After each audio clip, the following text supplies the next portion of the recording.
Hello and welcome to Primary Source, a spin-off podcast from the Doctor Who show where we take what people were saying about Doctor Who in the 80s and 90s, whether in magazines or fanzines or whatever, and we riff on it. The conversation might stick closely to the primary source or it might go off on a tangent. Who knows? For this episode, I'm joined by my Doctor Who show co-host, Dave. Hello, Dave. Hello, Rob.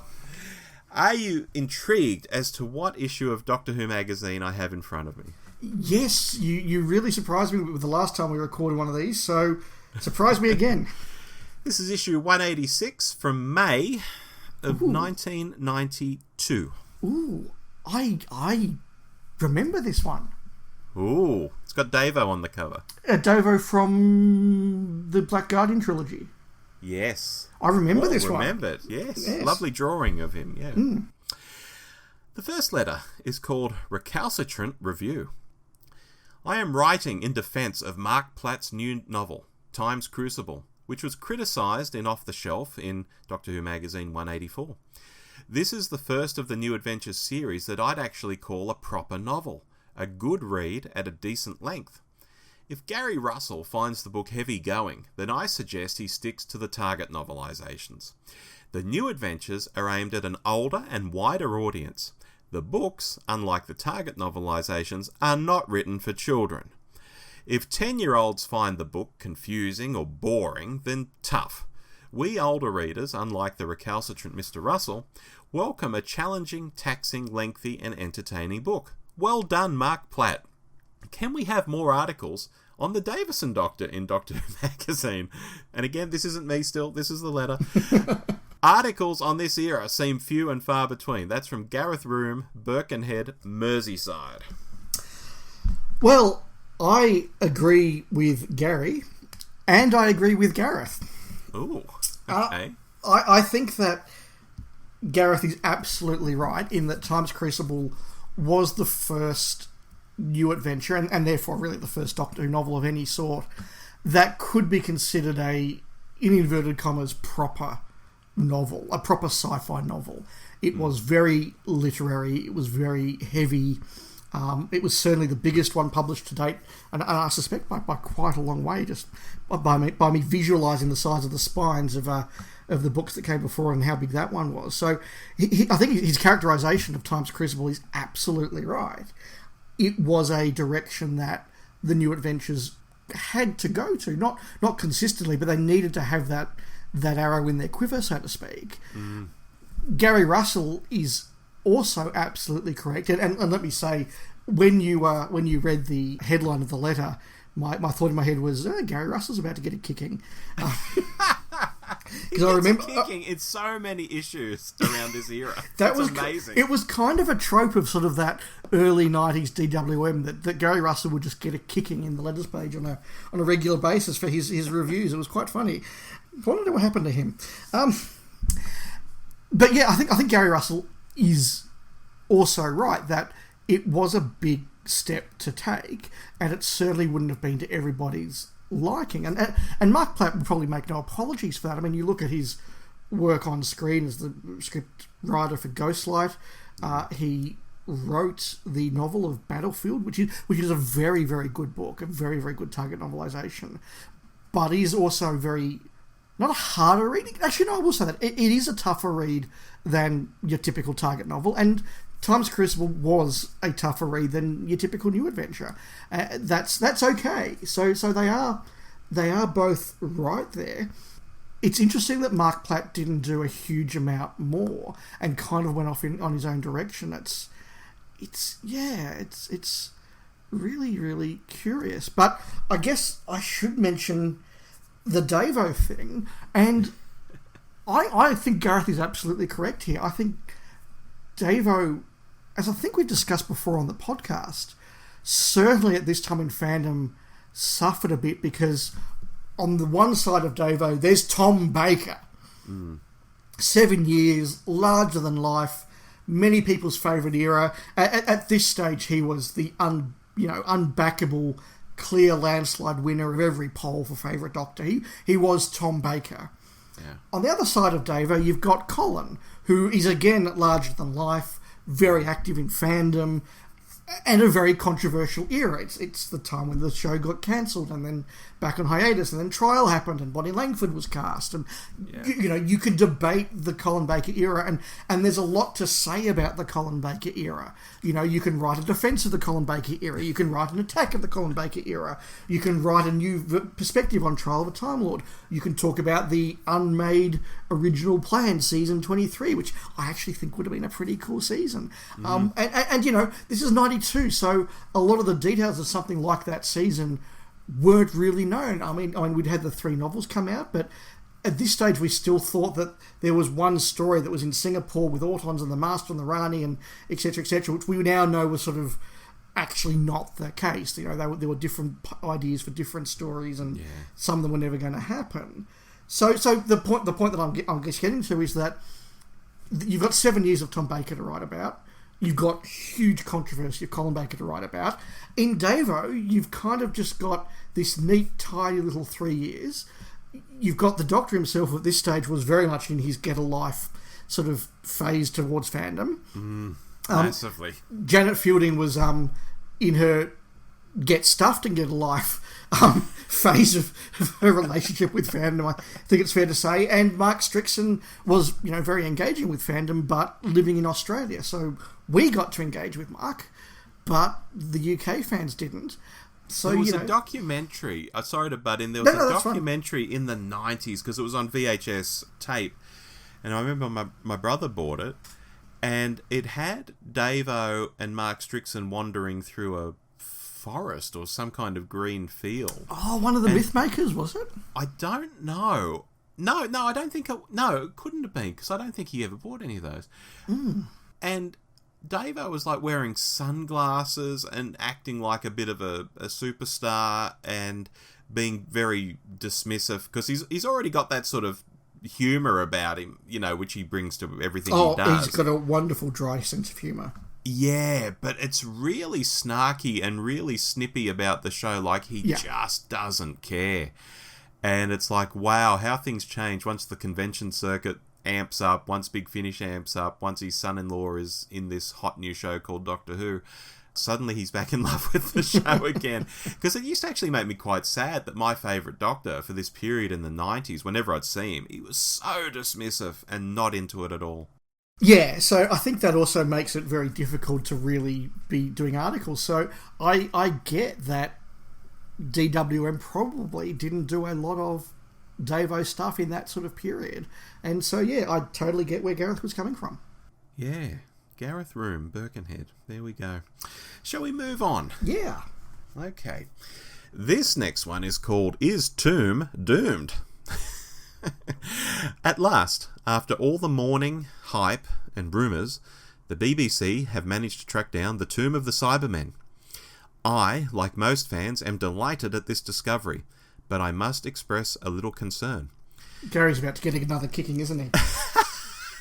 No, actually. Oh, okay. Something you and I both love is about to get a kicking. Oh, okay. It wasn't so long ago that the Dalek invasion of Earth was regarded as one of the all-time classics. Rave reviews and hype surrounded it. Since the BBC released it on video, it has noticeably dropped in popularity. This can be seen in the lower positions it receives in fan magazine opinion polls. Sadly, it was a victim of too much hype. People's expectations were sky high, only for them to be disappointed. The Tomb of the Cybermen was shown in 1968 and was junked by the BBC in the mid-70s. Only a handful of fans can really claim to have vivid memories of it. Due to the fact it was lost, it suddenly became regarded as a classic, simply because that handful of people remembered it being good and it had the Cybermen in it. It seems that the enigma of being a missing story immediately creates this hype, but frankly, I'm sure no one can take Cybermen made out of ping pong balls seriously. I look forward to seeing it, but there are bound to be disappointed fans. And that's from Kieran Kinsella, Sawbridgeworth in Herts. I have no idea where that is. I think it's an abbreviation for Hertfordshire. Oh, that would make sense. I know where that is. It's where the cows come from. So, Dave, he thinks only a handful of people have seen Dalek Invasion of Earth here in, where are we, 1992. Millions would have seen it in the 60s. It's not that long since then. No, it's not. And look, I'm going to disagree with a couple of things that Kieran says right from the off, and they're things that I think that fandom kind of accepts because it's easy. Certainly, this idea that because something becomes missing, it's instantly a classic, I think is too easy and is simply not true. I mean, nobody ever tells you about that classic story, The Savages. You know, nobody ever tells you about The Smugglers. Nobody ever talks about that lost classic, The Highlanders. There are many things that are lost, that are just forgotten, ignored, looked over. It takes something extra to kind of be given that missing classic thing. And I think in most cases, they were genuinely earned opinions. Tomb of the Cybermen is a classic. Dalek Invasion of Earth is a classic. Evil of the Daleks, Power of the Daleks, I am certain are classics. And I think that their reputation is perfectly valid. And this idea that they don't live up to the hype as being the reason for a reappraisal, I think is also something that has consistently annoyed me for 30 years as being a bit cheap and easy. It's not that they get let down by it, it's simply that you're able to give a more well-rounded and accurate assessment of a story. You watch Tomb for the first time, as I did at a local club meeting held in a local childcare centre that we'd hired for the day when I was, well, I say we, the committee, I was 12 at the time. But, you know, we sat down and we watched Tomb of the Cybermen, and I remember that happening. You can sit there and suddenly, as you know, Rob, when we give our hot take reviews of episodes now, no matter how much we enjoy an episode, we say, that was great, 8 out of 10, 9 out of 10, 10 out of 10, there's always that part of the episode where we go, not sure about this bit, or not sure about this performance, or that special effect was a little cheesy, wasn't it? Yeah, that didn't work too well. You know, even in a 10 out of 10 hot take review of a new episode, there is 5 or 10 minutes of, here are things that we didn't think worked quite that well, because that's the way that fans look at shows. So, because somebody's watching the Dalek Invasion of Earth, they are able to keep in their head the idea that this is a great classic with some wonderful acting and some big staging and incredibly powerful Daleks, and also go, but that slither is absolutely woefully bad. or you know, that shot at the cliffhanger of part 5 of Ian in the tube, like, it's done on a 1964 budget. We get it. Like, you can say there are faults in the story while still saying it's a classic. And it's that fandom thing that something is... That absolutistness in fandom, you know. If it's not a classic, it's crap. Yeah. And you know, there's no room for... It's a classic that's not quite perfect. For me, it always came down to the Target novelizations, where you would read the story and you were reading a lot of dialogue that had been pulled from the story, because back in those days they weren't really expanding these stories out, you know, so what you were reading was essentially stuff from the script, so you knew it was in there, and if you were lucky enough to have heard the audio, you may have heard that. And I think it's a Dalek Invasion of Earth. You read that, it's a no-brainer. I mean, yes, it does start with the, you know, through the ruin of a city stalk the ruin of a man, and all that. It's like, it starts really well and it's really exciting, but I think you can tell it's a good story. That's the thing that always confused me about Enemy of the World. When that got found and people were saying, oh, I don't know how this will be, it's like, are you kidding? It's a fantastic novel. I think it's got legs. And as it turned out, people tended to like it more than Web of Fear, which got found at the same time. But I digress. This is your show. Yeah, look, I don't disagree with anything you're saying there. The other thing particular to Dalek Invasion of Earth was that I think a lot of fans were familiar with the Cushing movies. Yes. And the first Cushing movie follows the plot beats of the Daleks very, very closely. They are the same plot beats. It's a lot more Titans, it's a lot more money. You know, it's, you know, a different Doctor, but it's the same story. The story of Dalek Invasion Earth 2150 AD, the movie, is very, very different from the Dalek Invasion of Earth. And after about halfway through what would be part 2 of the story, they go off in very different directions. And yes, there's a mine in Bedfordshire, but that's about as close to the plot as the second half of it gets. Yeah. So there was also, I think, a real sense of like, this is the story I know. This is a bit weird. The Robomen don't look like that, do they? And that sort of familiarity with something that wasn't the same perhaps bred a little bit of contempt there. As for Cybermen with ping pong balls, I think that there's something deep inside fans that just doesn't see that, and other people do. We just don't see that when we're watching it. We have this amazing ability to look at something and tell when it goes from being shot on video to shot on film. Yeah. Which other people don't seem to notice. Like, you see, they go, oh, they've moved on to filming for that bit. And other people are like, what do you mean? Well, you can see the different quality in the picture. Yeah. Other people don't do that, but fans do. But we don't see ping pong balls on Cybermen. We just don't. No, we do not. Shall we move on to the third and final letter? Third and final letter. Let's go. I found this one quite interesting, actually. It's called Edited Special. Today, I bought the CBS Fox video release of The Five Doctors, despite the fact I've seen it more than 50 times. I hadn't expected to find 5 extra scenes I have never seen before. The 5 new scenes are when K9 calls after Sarah, telling her there is danger, as he approaches the Beware of the Dog sign. The second Doctor indicating for the Brigadier to come on, followed by the Master discovering the remains of a Time Lord counsellor. The Master and the third Doctor sequence starting with the Master saying these thunderbolts are everywhere. Tegan and the first Doctor walking, where he tells her not to call him Doc.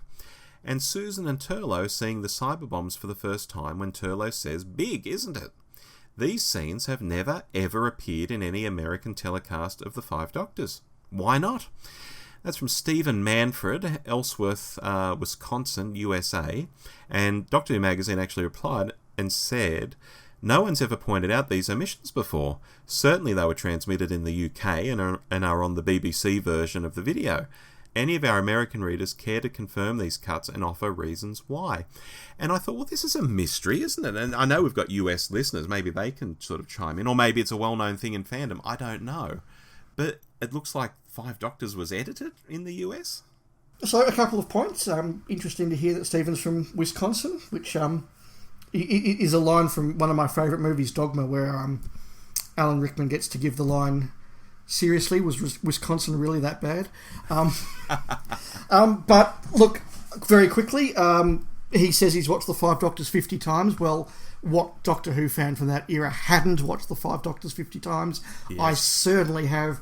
As a kid, it was on regular rotation. It was so easy to just put on and enjoy, and I still love it. I still absolutely love The Five Doctors and could happily watch it another 50 times.